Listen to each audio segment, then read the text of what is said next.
ইরানে ইসরায়েল হামলা করছে, আমেরিকা হামলা করছে। এই যে বাংলাদেশের মুসল্লিরা বিক্ষোভ মিছিল বের করছে ইরানে হামলার প্রতিবাদে, বিক্ষোভ মিছিল ঢাকায় বের করছে। এখন যারা বিক্ষোভ মিছিল বের করছে এরা কি শিয়া না সুন্নি কিছুই তো বুঝছি না। এরা শিয়া না সুন্নি এগুলো বোঝা যাচ্ছে না। আসলে তাদের বক্তব্য থেকে দেখলাম যে জ্বালাময়ী বক্তব্য দিল, এইটা তারা মেনে নেবে না এবং এইটার প্রতিবাদ করছে। এখন আমার প্রশ্ন হলো যে এরা মেনে নিলেই কি আর না নিলেই কি? এখানে বসে বিক্ষোভ মিছিল করলে তাতে কি আমেরিকা আর ইসরায়েল এই ইরানের ওপর হামলা বন্ধ করবে? না, করবে না। তো তাহলে এখন আমি ঠিক জানি না এরা আসলে কী বলতে চাচ্ছে।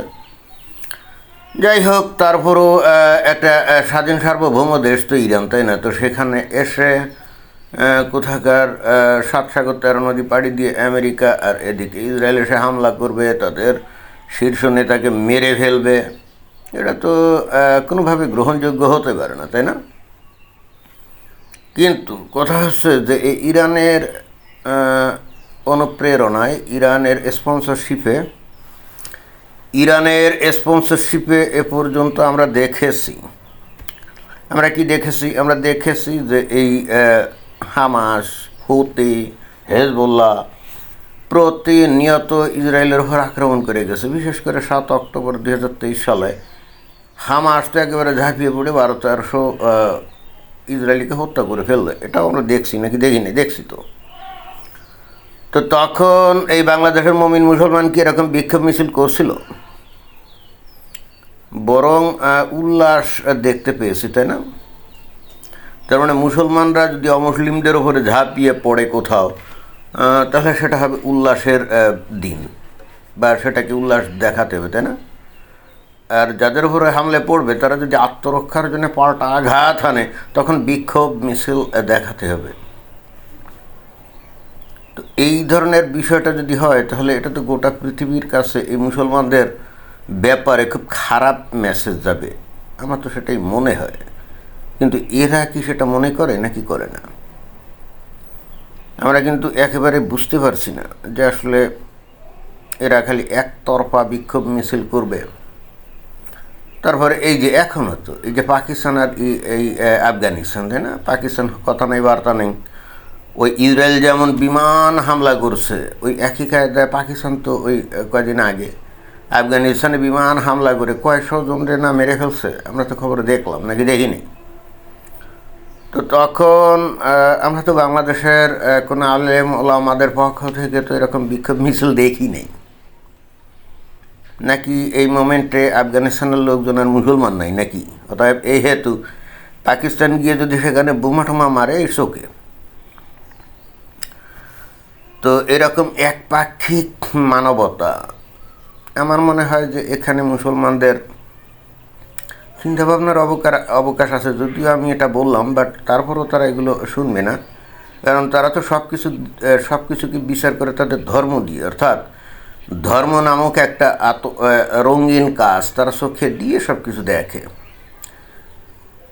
তো দুনিয়ার যে কোনো ঘটনা সেটা যদি ইসলামের পক্ষে থাকে, মানে ইসলাম কর্তৃক যদি অ্যালাউড হয়, এইটা নিয়ে কিন্তু তারা একটা টু শব্দ করে না, একটা টু শব্দ করে না। অর্থাৎ ওই যে ইসরায়েলে যে হামলা চালাইছিল, তাই না? 1200-1300 লোককে যে হত্যা করলো, এটা ইসলাম কর্তৃক মনে হয় যে অ্যালাউড ছিল নাকি? এবং যে কারণে তখন আমরা দেখেছি তাদের উল্লাস, দুঃখ বা সমবেদনা তো দূরের কথা। তো এই মতো অবস্থায় এই ইসরায়েল যখন এই পাল্টা হামলা চালাইছিল এই যে গাজার উপরে, তাই না? তখন তো অনেক মানুষ মারা গেল। তখনও আমরা এদের বিক্ষোভ, তারপরে প্রতিবাদ দেখেছি।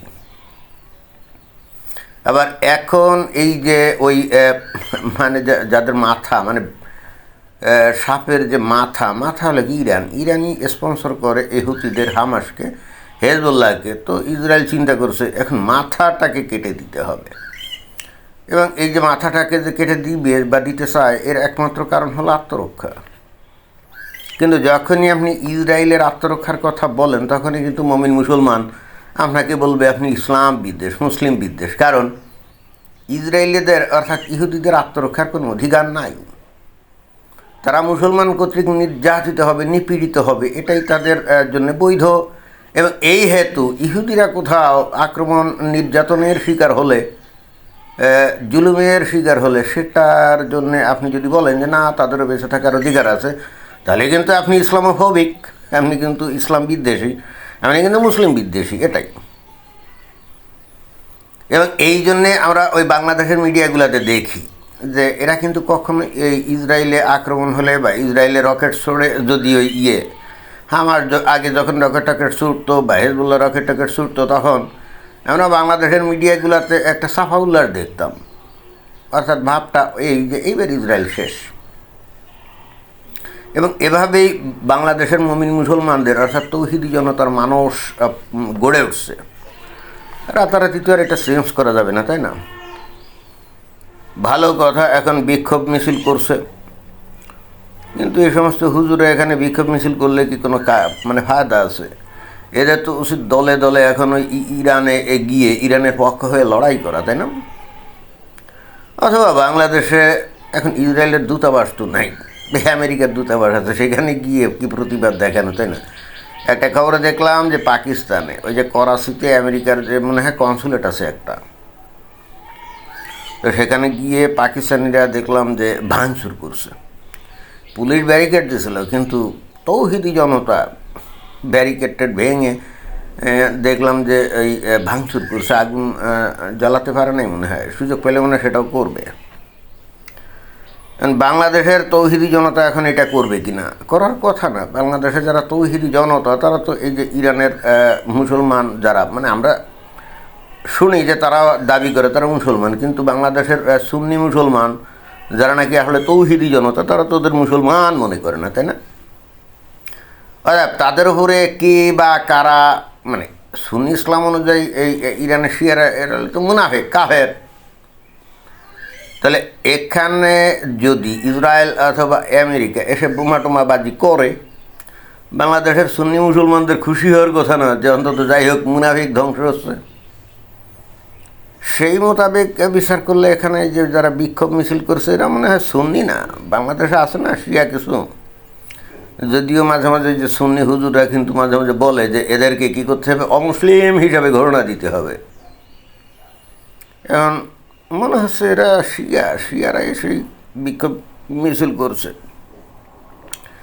যাই হোক, আমরা তারপর তৌহিদি জনতার বিক্ষোভ মিছিলের অপেক্ষাতে থাকলাম।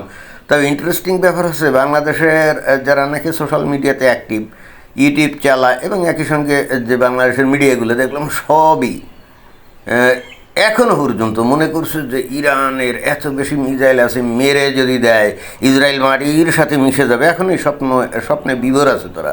যদি ইরানের সেনাবাহিনী প্রধান, গোয়েন্দা বাহিনীর প্রধান, IRGCর প্রধান এবং তাদের দণ্ডমুণ্ডের কর্তা আলী খামেনি অলরেডি বেহেশতে গমন করছে নাকি, কিন্তু এরপরও বাংলাদেশের যারা নাকি ইউটিউব চালায়, সোশ্যাল মিডিয়াতে আছে, মেইন মিডিয়াতে দেখি এরপরে ইরান নাকি এমন ঝাঁপিয়ে পড়বে বা পড়ার উপক্রম করছে, ইসরায়েল হয়তো নেই হয়ে যাবে, এরকম একটা ভাব। দেখা যাক কী হয়। আমাদের কোনো বক্তব্য নেই। আমাদের বক্তব্য হলো এই সমস্ত যুদ্ধ বিগ্রহ এগুলো যাতে না হয়, এগুলো যাতে বন্ধ থাকে, এবং এমন কোনো প্রভোকেশন যেন না হয় যাতে যুদ্ধে জড়াতে হয়, তাই না? মানুষ শান্তি চায়, সাধারণভাবে জীবনযাপন করতে চায়, যুদ্ধ বিগ্রহের মধ্যে তো কেউ থাকতে চায় না।